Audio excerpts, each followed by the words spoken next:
Hi, everyone. Good day from beautiful Vienna. My name is Adela Mehijanic, and I'm your host of the Making It in Austria YouTube channel. It's a beautiful Friday. I hope all of you are enjoying your holidays as much as you can. The spring is around the corner. And spontaneously, actually, this interview just came out of the blue, like the beautiful blue color that Laura is having today.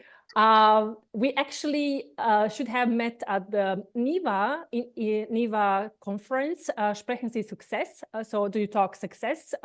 Estefania Pignon and the team, if you are watching, and I hope you do, warm regards. We look forward to see you very soon.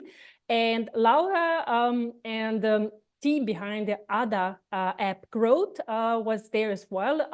They burn for the empowerment, and they have this beautiful app called Having Your Mentor in the Pocket. I'm curious about that slogan. You have to tell me later on, because it's so beautifully well done. I'm using the app thanks to this conference, thanks to being the participant of the conference. So Laura and the team make sure that everyone who was there and not there could have the chance to try out the app. I'm actually using the stress management. Don't tell anyone, but it's beautiful. It's so good. And I'll tell to Laura what I really love from the app. So without further ado, Laura, warm welcome to our community. Thank you so much for having me, Adela. I'm really happy to be here. Thank you so much for taking your time. Before we dive in, and I know for the Making It in Austria, we do a lot of cool things and a lot of different introductions. But for you, I'm dying to know how do you get this last name, Casanova? So I think it's maybe Spanish, but maybe I'm or French, or it's where it has come from. Please tell us. It's neither. It's actually Italian. Close guess. So basically, my great-grandfather on my mom's side, Okay. he was Mr. Casanova. And, it was like a tragic story during the Second World War. He died of lung cancer. But this name has been passed on to me because my dad decided in the 80s, when he got married to my mom, that he would take my mom's name. Wow. And that's why I'm named Laura Casanova, and I'm really proud of it. That's beautiful. That's beautiful. That's your dad. So is that where this, because when we talked before this, we started this interview to get to know each other. So you were saying that you're burning for the empowerment and equality and equity in this world. Could it be that your dad and your parent, your family, and ignited this light where your dad takes your family name from your mom? So this is not ordinary. This is not ordinary. I know some examples in Sweden, for instance, one of my colleagues who took the last name from their spouses. But could that be, or is there are other stories and other occasions in your life where you say, okay, I've seen this, this is what brought me to this point of my life? So I feel like most women who care about female empowerment have a female role model in their life, and it's mostly their own mothers. Yeah. So that is what we've also seen at lots of networking events where you put a name tag with your role model on there. Oh. And I've seen so many times the case where it was your own mother.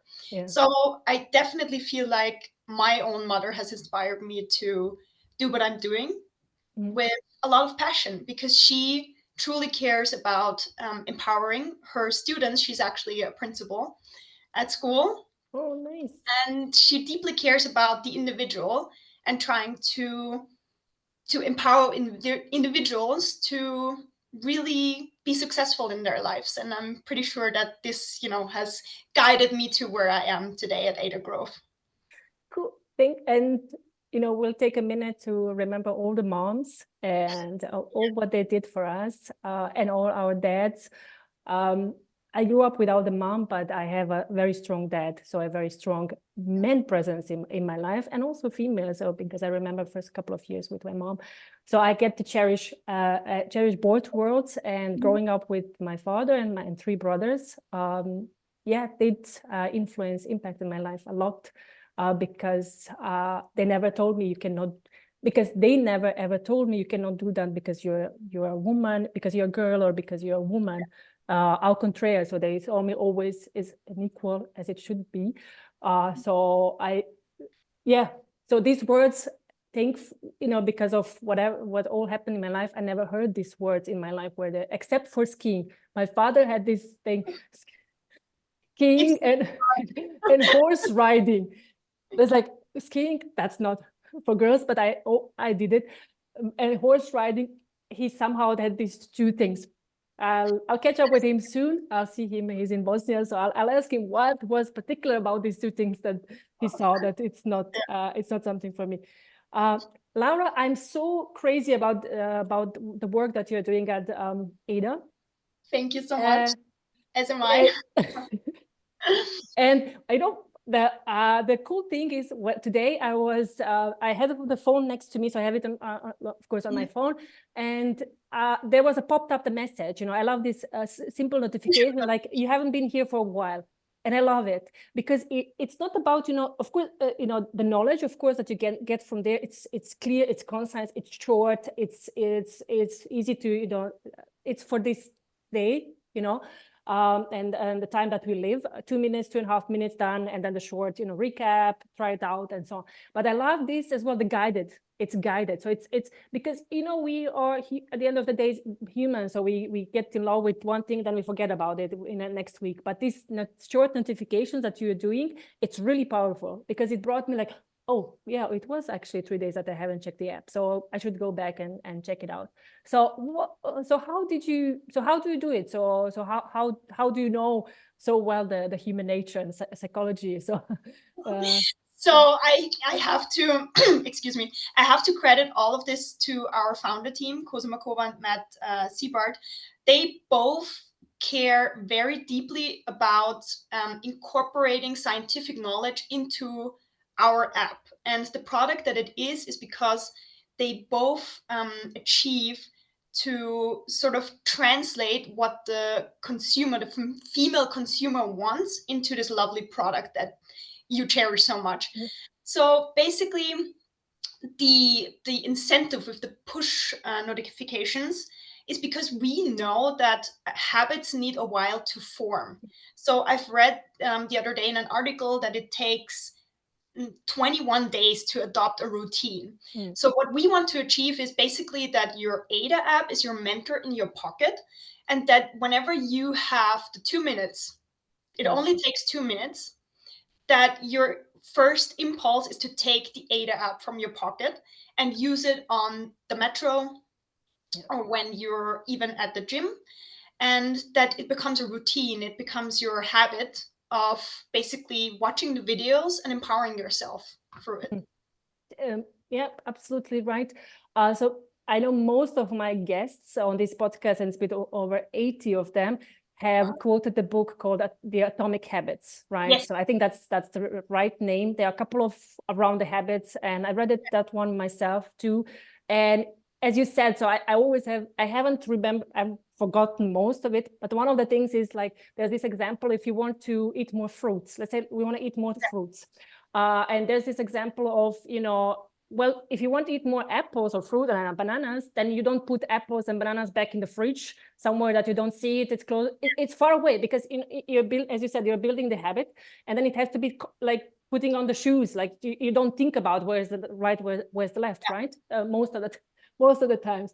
But there's a simple example, like if you want to eat more fruits, then put it next to your door, right? Or put it on the table, or put it next to you where you spend most of the time, that it's really in front of you, right? So then you just take it on the go, right? You don't think twice about it. And I'm looking at the door, so that's the reason I'm looking over there, is because I'm at home, and then I look at the door, and then we had this simple thing that we started putting apples next to the exit door. So when you leave the house, you take the apple with you, or you just put it in your bag, or when you go to work, and then in that day, you'll, there's an apple, I'll eat it in between the meetings. So you have to, as you said yourself, you have to make it so convenient and so easy to reach and so simple that you just, that it doesn't take any seconds, like rethinking, and then they didn't give you the ability, like, well, it takes to just take it, eat it, and continue with it. So nicely done, really. Let me add to this. I think it's so interesting that James Clear, in his Atomic Habits, he states that every good routine that you adopt starts with the first 2 minutes where you decide to basically get going, right? So he starts going to the gym, starts with the decision to put on your workout clothes, your gym clothes. So we want to have that same principle. Your entire career, your female growth journey starts with the 2 minutes that you watch a video, and it starts with the decision to open your app. And that's what we're aiming for. What I also like, as I'm a bit competitive, it's been there. I love this, asking questions, because you have these questions that you're like, okay, what's the first thing in the 478 method? So it's this. So, and then like, I did it today, most of it, and then I was like, I missed one, and I was like, I need to do it again. So it's like, it has to be 100%. But I like that as well, because there's a lot of thought in it, and some of the things that is 478, it's new for me.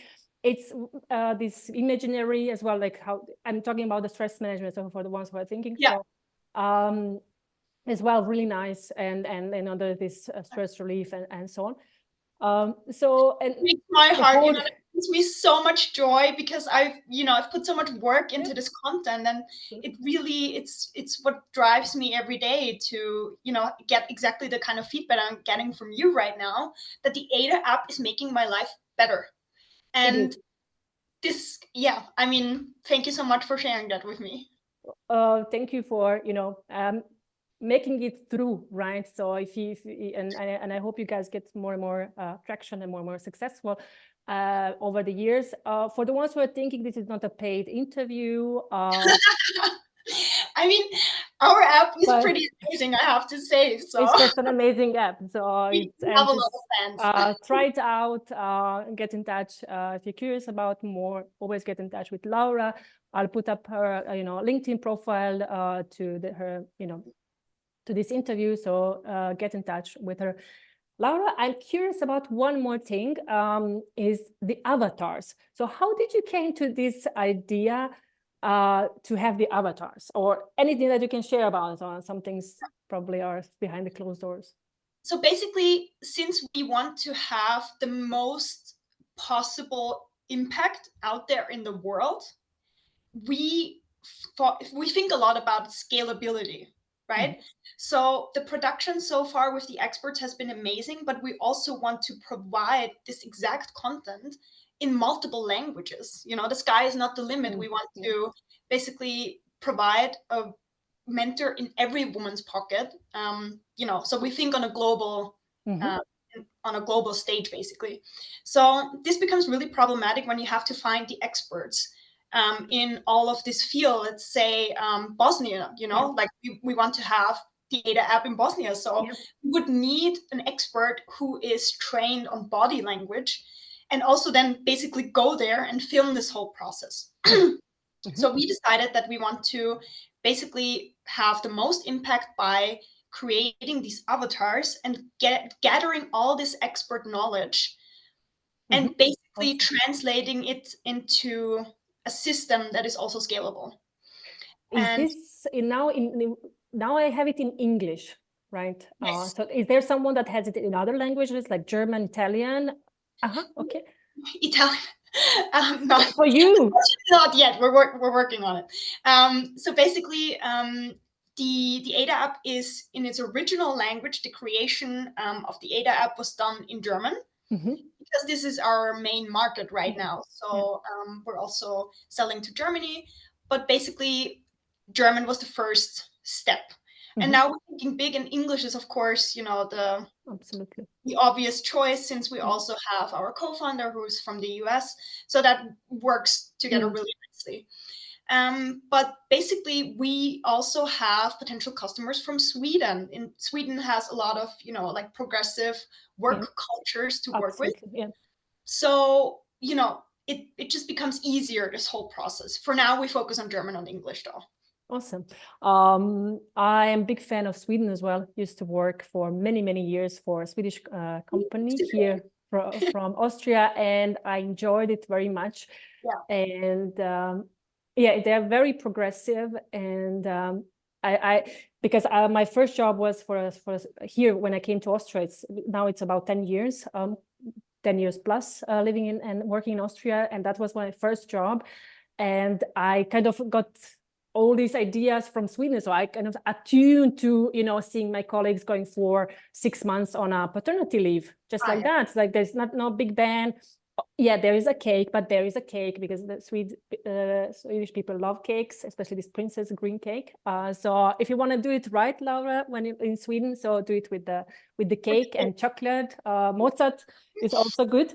And then then I had to, when we became parents, I had to, retune it a little bit and come back to Austria, where unfortunately about 4 or 5% of new dads go on a paternity leave, and they do maybe 1 month or 2 weeks or two months, and where the world looks quite different when you become a mom, where you have two working parents, like in our case, no parents and so close by, and you realize that it's a bit different. It's a bit different. It's taking steps in the right direction, but it's not where So I had a little bit of waking up call, even where we at home tried to split as much as possible. Yeah. But as much as you can do at home, there are certain things and structure around us and culturally as well, that you need more people and more power to break it and liberate it and open the structure in it, to make it normal that dads go for 6 weeks or 6 months. And I have 3 talking points about this. So the first one is I think the 4 to 5% of men in Austria who are benefiting from paternity leave, that is actually quite an exaggerated number, unfortunately. I think in fact, it's like 1%. Yeah. And which brings me to point 2, which is, the Nobel Prize winner, Claudia Goldin. That's literally, what she said, why inequality is still a thing. Because when you have a couple where there are 2 equally qualified people, parents, this like career break starts as soon as there, is a child in the family. So that it's definitely something that we need to work on. And I think Iceland is a great example for this, where it's just obligatory. I think otherwise. Yeah, in Sweden as well. That's the point, Laura. One thing is like, and we know that from the corporate life, right? Yeah. So everything, and also that started with the DNA, so diversity and inclusion. Everything that you put that's measurable gets done. Otherwise, it's nice to have, right? You have always, like, we are programmed to think the must-haves and the nice-haves, right? If you have 3 projects, you will always think, okay, what is the one that I really have to, succeed on?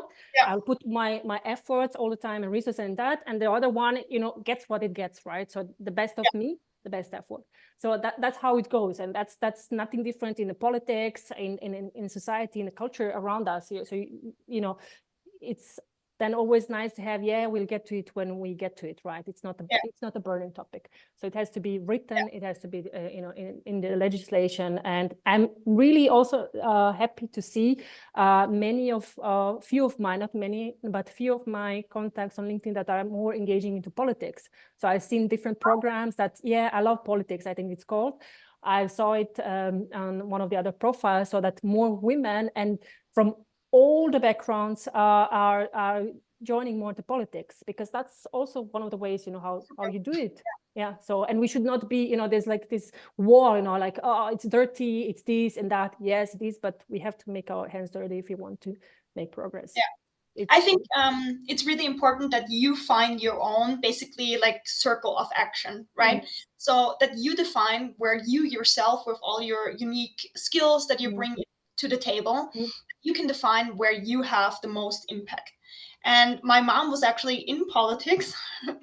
So, well, it didn't work out well for her. And I kind of saw that as a frightening example that, it's basically not an environment where I, for the moment, feel like I could have the most impact. It's really Ada Grove and, trying to empower women from within to eventually become maybe politicians, but also CEOs or whatever they want to be, basically.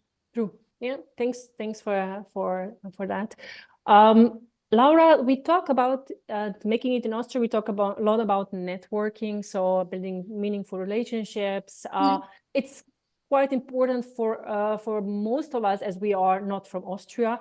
So most of the people that I have interviewed here, so they are successful business people. Some of them started here a Korean corporate. Now they started their own journey, so they are entrepreneurs. Some of them solo entrepreneurs. So it's a really good mixture. And for us, getting to know the culture, to grow the business career and so on. So networking opens the door for all of it, right? And for us, it might be, I think maybe that's wrong. So for everyone, networking is for everyone, I would say. It's just a different flavors for someone who comes from the outside and, for instance, doesn't speak the language or doesn't have someone here to rely on to get, the first couple of tips and tricks. But it's important. Networking is for everyone, be it an extrovert or introvert. I've done tons of talks on networking myself, and there's always this simple question, but how about the introverts? So, but because extroverts, to get out and you just talk, just meet people, you go from one to another. It's just this energy that you have within that, gets pull people next to you. So how do you, Laura, do? So what are your secret tips? So how did you find your way around it? So basically, I thought about this, how you can have the best possible, basically, rule of thumb how to get a conversation started. And what has proven well and successful over the time for me personally was that I always approach people with sincere compliments. I think that's a really nice way to get to talk someone. Nobody will ever react in a mean way when you tell them that you find them amazing. So that's usually what I stick to. And it has to come from the heart, obviously, right? So I would never basically upfront lie to someone about what I think they're doing great or not. But basically just saying like, hey, thank you so much for your talk just now.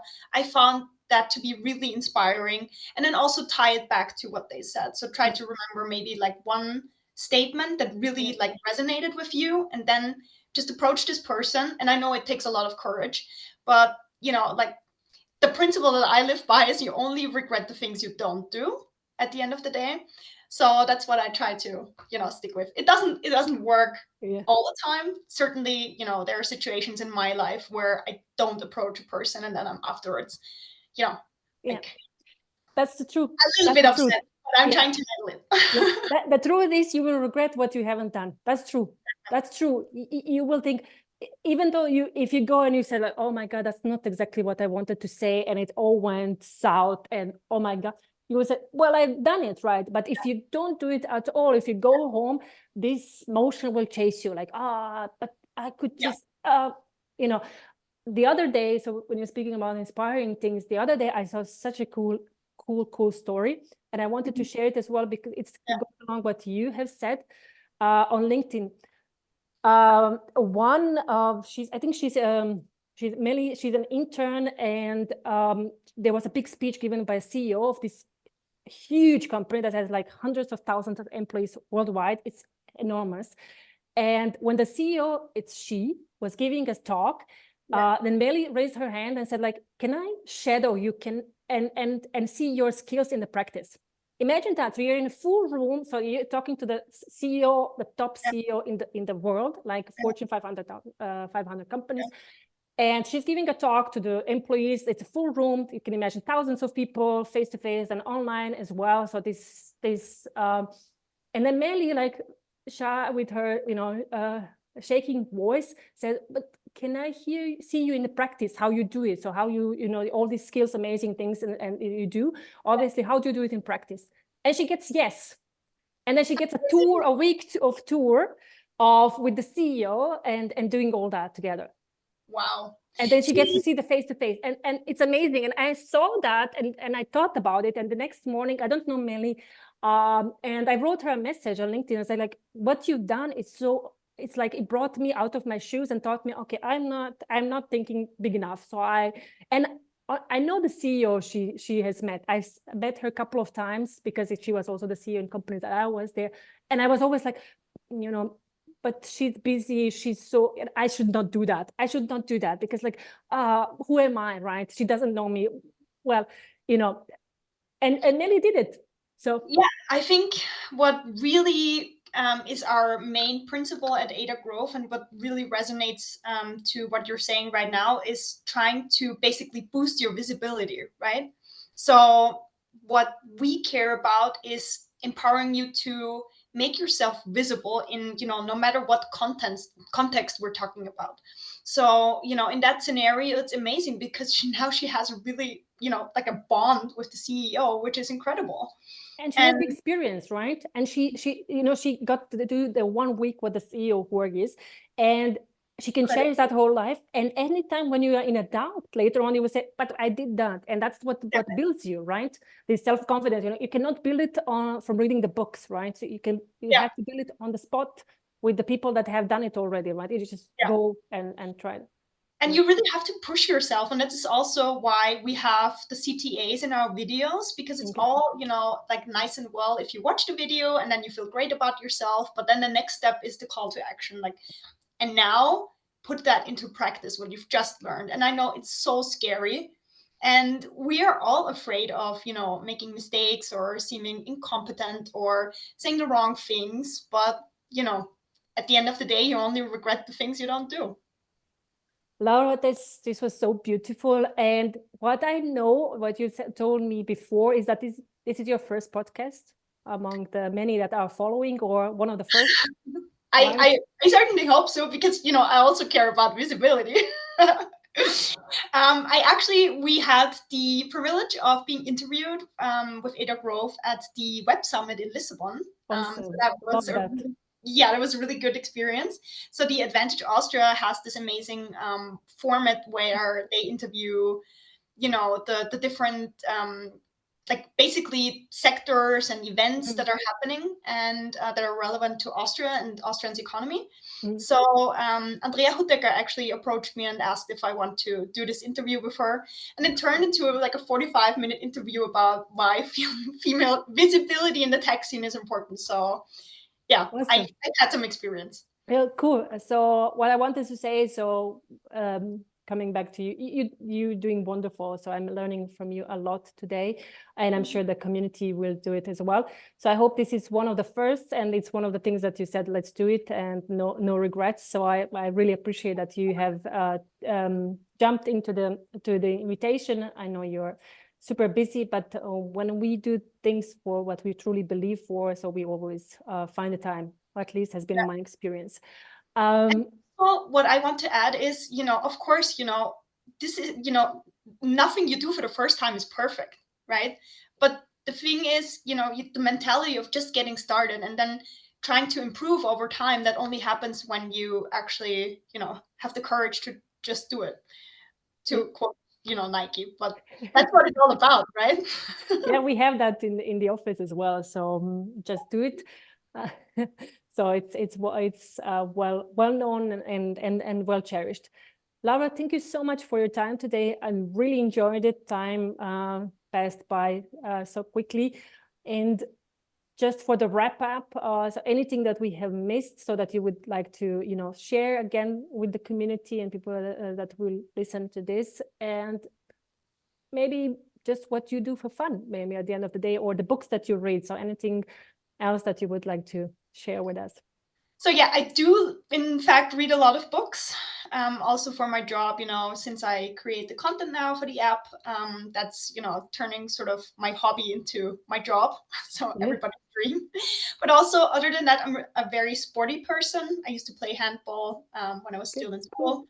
And now I use this app called My Clubs, and they have the same investor that we have. And I think it's an amazing app where you can basically just choose the course that you want to do, and afterwards I have face yoga, for example, and it's online, and then you can also go to the studio. So I also like to go into boot camp, and also to feel physically strong, because I think that's also an important aspect, to feel like you're strong on the inside and on the outside, and it's a really good coping mechanism too. One small one last question is, because it came to me before and now it came back. there are many options to choose from in the app. So what is your favorite? I mentioned I have this stress management. So the people who are thinking, oh, what is she talking about? Yeah, I took the, this module called stress management. There are several options. So Laura, what is the one that you go to, for instance, often? So my favorite video that I, came up with, it's a little bit self-promotion going on here. I love the video on the Pomodoro technique because it helped me a lot, when I was still studying. So I studied law, and in law school you have to, basically go through a lot of books, and it seems overwhelming, right? Like the overall workload seems completely overwhelming and you don't know where to get started. So what I always did is I took my phone and set it on a timer for 1 hour, uninterrupted focus. And now we're breaking it down with the Pomodoro technique to 25 minutes. And it's called Pomodoro because it's usually the kitchen timer that looks like a Pomodoro, like a tomato. And I think this is a really actionable piece of advice if you want to basically start something new, start a project, or if it's even something you have to do and you don't feel particularly passionate about, to just get started. And this technique enables you to do that. Thanks for sharing that one. So I haven't used it that often. I know about it, but every now and then I forget about it. So thank you, Laura, once again for joining us today. So it was a great pleasure. I wish you all the success and a lot of cool things for you and the whole team. I also wish you all the best, Adela. I admire your work. I think it's really beautiful that you gave me the stage today to talk about the Ada app. And I listened to some of the podcasts beforehand, and you talked about, trying to reach the goal of 100 podcast episodes. Yes. So I, of course, will recommend some women that you can interview from my network. Thank you. And I wish you all the best for, the amazing work that you will continue to do. Thank you so much. And thanks everyone for watching this episode. Please feel free to, subscribe to the channel so it gets us, more visibility as well. And you get the opportunity to share the stories that are, really life-changing. And the more people we reach out, the better it will be. So thank you for subscribing, sharing, commenting, keep all the good work. We can only do it together. So I wish you all a good day ahead, good weekend, and till next time. Cheers. Pomodoro.